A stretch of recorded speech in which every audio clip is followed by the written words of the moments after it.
masih seputar dunia perdukunan. Sebelumnya saya menikah. Sebelum saya menikah, saya punya pacar dan pacar saya utang ke saya. Lanang delok. Iki lanangnya wis geblek, ning sing wedok pekok. Koyo kira di pacar. Ya lho. Ora ono istilah cewek mati, sing ada cowok. Sebelum saya menikah, saya punya pacar dan pacar saya utang ke saya. Karena gak jodoh akhirnya kita putus. Cie. Kegoblokmu. Jadi pacaran harus utang-utangan. Aku curiga, duitnya mau main aja, apalagi yang lainnya. Iya.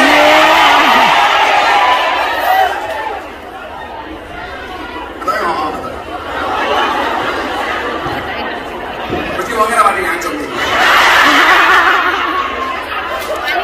Berarti ngancung ya orangnya rai gede. Tidak apa ngancung berapa pun. Yang jadi pertanyaan, apakah kelak kita di akhirat akan dipertemukan lagi untuk urusan utang?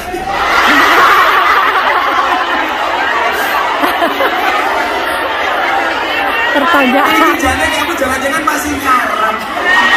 Gak dipertemukan di dunia, malah dipertemukan di akhirat. Pertanyaan konyol. Para CBLK, CLBK.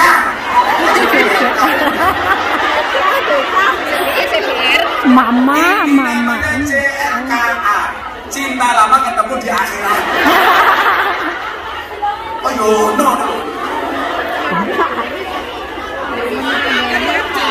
Orang yang berhutang dan belum dibayar atau belum diikhlaskan, itu akan ada transfer pahala dari yang berhutang kepada si hutang. Pulau utang kali jenengan, kok belum dibayar atau belum diikhlaskan, maka saldo pahala saya berpindah kepada si hutang. Amin. Kalau saya curiganya bukan itu, kok dia masih dalam ketemu gitu.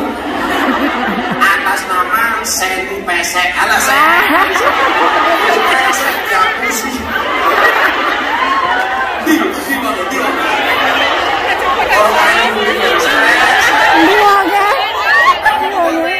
Ingat pesek itu adalah mancung yang tertunda. Ada orang-orang yang Tidak boros. Oh, mbaknya ini. Tuh. Kerudung ireng ya. Lo kami virus untuk Dewi Swinis. Ya saya, kaki saya. Udah pakai pacar saya. Buset ya saya. Lulusan pers saya tolak. Mbak Eka. Assalamualaikum Gus, dari rumahnya Jakarta. Pertanyaan saya, ada yang bilang kerja di luar negeri uangnya itu haram. Salah satunya di Hongkong. Mulia mana mulia? Repot. Repot temen dipikir. Di rumah ya. Tahu. Umaya, boleh nggak orang Islam kerja sama orang non Islam? Alhamdulillah. Boleh nggak orang non Islam dikasih kita sama orang non Islam? Nabi Musa bertahun-tahun ditraktir karo Fir'aun. Jawab ora? Wong Musa kuwi anak angkate Fir'aun. Jawaban Fir'aun dari bayi sampai menjadi nabi. Pertanyaannya sangat berarti selama sebelum menjadi nabi, Musa itu berdina dimakan. daripada yang serius-serius. Kalau itu dianggap haram, berarti daging Nabi Musa haram kan tidak mungkin. Ini mana? Pamannya kanjeng Nabi namanya siapa tuh? Abu kan yang musuh kanjeng Nabi. Abu Lahab. Abu Lahab itu musuh kanjeng Nabi. Tapi biar Abu Lahab itu pamannya kanjeng Nabi. Abu Lahab itu mulai sengit karena kanjeng Nabi gara-gara Nabi Muhammad mendeklarasikan jadi Nabi usia 40 tahun. Kebayang nggak? Bagaimanapun paman sama keponakan itu mesti pernah mengenai permen. Ayo, Abu Lahab dari pamannya kanjeng Nabi. Kira-kira pernah nggak Abu Lahab makan buah satu, permen satu? Yo mesti pernah. Oh buktinya Nabi lahir saja, budaknya Abu Lahab langsung dimerdekakan. Berarti perjalanan 40 tahun kanjeng Nabi itu ya pernah mengkonsumsi nafkah dari Abu Lahab. Apa meneh awake dhewe kerjane ngomong. Sing ngomong haram itu dolane kurang.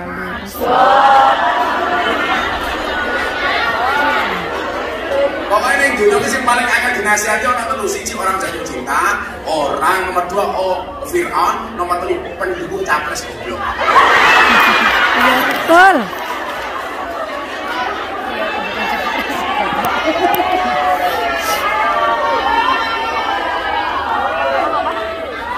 Kok viral meneh gue? Karena aku nggak nyebut nama. Ya. Kan yang tak sebut capres Konoha. Oh ya. Gue nggak sama satu informasi kayak kemarin ada pertanyaan di, saya kerja di bank. Karena kerja di bank itu bunga haram, riba dan sebagainya. Saya keluar dari bank. Gara-gara saya keluar dari bank, saya nggak bisa menafkahi anak dan istri saya. Kuyo goblok.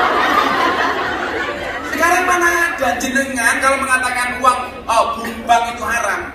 Bagaimana kamu transaksi ngirim uang anak dan suamimu di rumah? Betul. Kalau mau diharamkan berarti semua produk bank itu haram, termasuk uang, karena uang itu produknya bank. Berarti kalau kamu jual beli jangan pakai uang, tapi barter. Aku duwe baju, gue duwe sempak ditukar. Itu barter.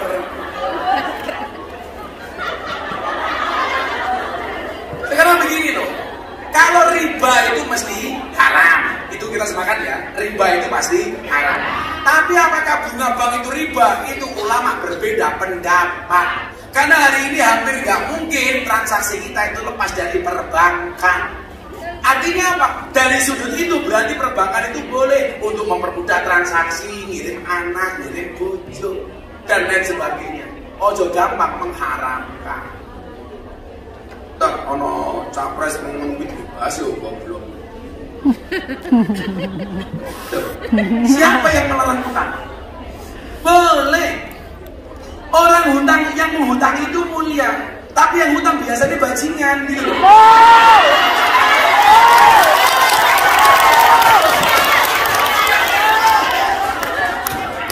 Ketika ada orang berhutang, itu dua kemungkinan. Kalau kamu kasih uang, kamu akan kehilangan uang. Kalau kamu tidak kasih, akan kehilangan teman. Ayo, mulai. Betul. Saya ulangi, rekaman. Kesekol. Sesi kedua bagaimana? Oh ini angkanya 2 mulu sih. 2. Saya mau bertanya, saya mau alaf, alhamdulillah. Saya mau bertanya, iya Bang Pindo itu nulis. Keluarga saya yang di Medan semuanya Kristen. Terus ayah saya sudah meninggal. Yang jadi pertanyaan saya, bolehkah saya mendoakan ayah saya yang sudah meninggal? Mendoakan orang tua yang masih hidup dalam konteks agama boleh, yang masih hidup. Ya Allah, bapak saya Kristen, tolong kasih dia hidayah kalau boleh.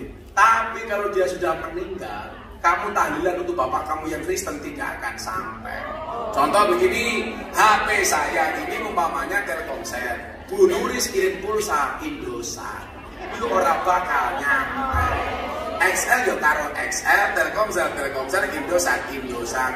Uang Telkomsel saja Bu Nuris kirim saja itu belum bisa masuk. Kenapa? Karena nggak dibayar.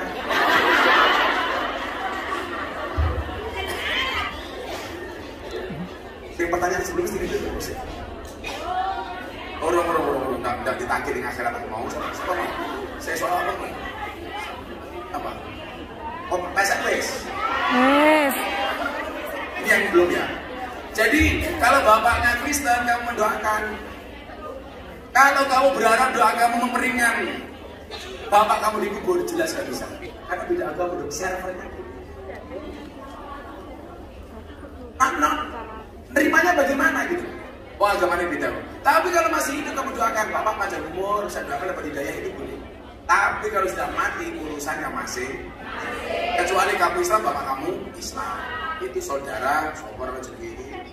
Oh, mau kasih, kita kasih. Kita mau nih. Katanya dunia orang kasih gitu. Oh kalau itu aurat kasih.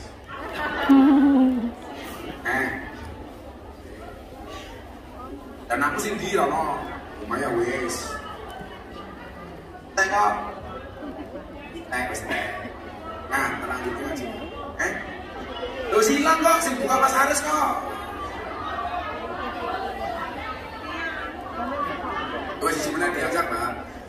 Saya langsung mau bertanya, apakah sunnah, apakah sudah disebut talak dan boleh rujuk atau tidak? Apabila suami mengaku sudah pisah rumah dan akan bercerai dengan istrinya, dan mengucapkan akan menceraikan istri lewat pesan WA, dan akan mengantar pulang ke rumah orang tua, dan sudah.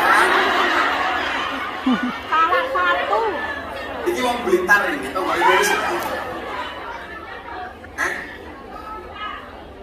Jadi kalau belum ada bahasa dari suami D, kowe tak pegat, itu belum pegat.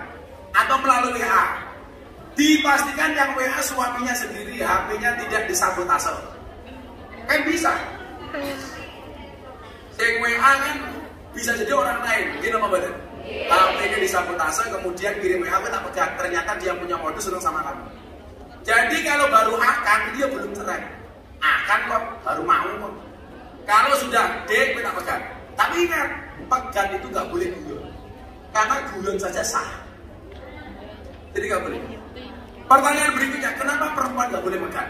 Boleh nggak perempuan pegat? Nggak boleh. Perempuan itu bolehnya mengajukan pegatan, tapi tidak boleh pegat.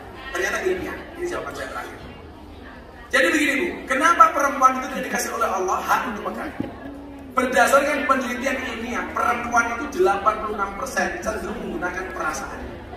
Laki-laki 86% menggunakan logikanya. Karena perempuan itu lah duwe karep, kuwi langsung tes. Pengajian kok bojone ngelirik mau wedok liya, kuwi langsung didamprat di muka umum. Teorinya apa? Ini ngono. Iki pelajaran paling mahal iki. Perempuan itu mampu menyembunyikan rasa cintanya selama 30 tahun. Tetapi perempuan tidak bisa menyembunyikan rasa cemburunya walaupun cuma 1. Betul kan? Betul. Apa? Ulangi. Sampai siap dong.